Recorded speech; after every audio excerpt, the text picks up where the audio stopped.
Meanwhile, Jake was getting increasingly desperate about money. He kept texting me about that loan, saying things like, "I wouldn't ask if it wasn't important, and this is about our future together." The audacity of this man thinking I'd go into debt for him while he was planning a luxury vacation with another woman. I finally agreed to meet him for dinner to discuss our relationship and the loan situation. I spent extra time getting ready, making sure I looked amazing. Hair perfect, makeup flawless, wearing this red dress he'd always loved. When I showed up, Jake's face lit up with hope. He'd been worried I was going to end things, but my appearance suggested otherwise.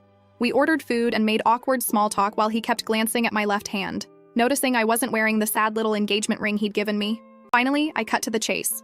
I told him I'd been doing a lot of thinking about our relationship, about the future, about what I really wanted.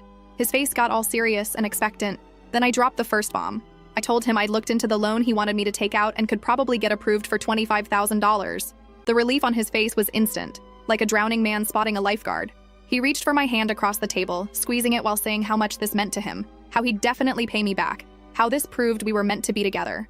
I smiled and said there was just one condition: bank statements, credit card bills, everything, just so I could understand exactly what I was getting into. His face froze. I kept my expression innocent, like this was a perfectly reasonable request from someone about to take on their partner's debt. He stammered something about how that wasn't necessary, that he'd handle all the repayments, that I shouldn't worry my pretty head about the details.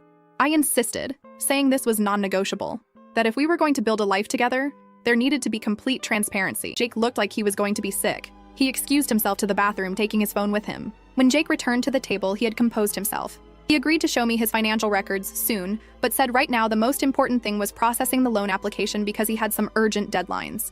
I nodded sympathetically while mentally adding this to the mountain of evidence of what a manipulative ass he was.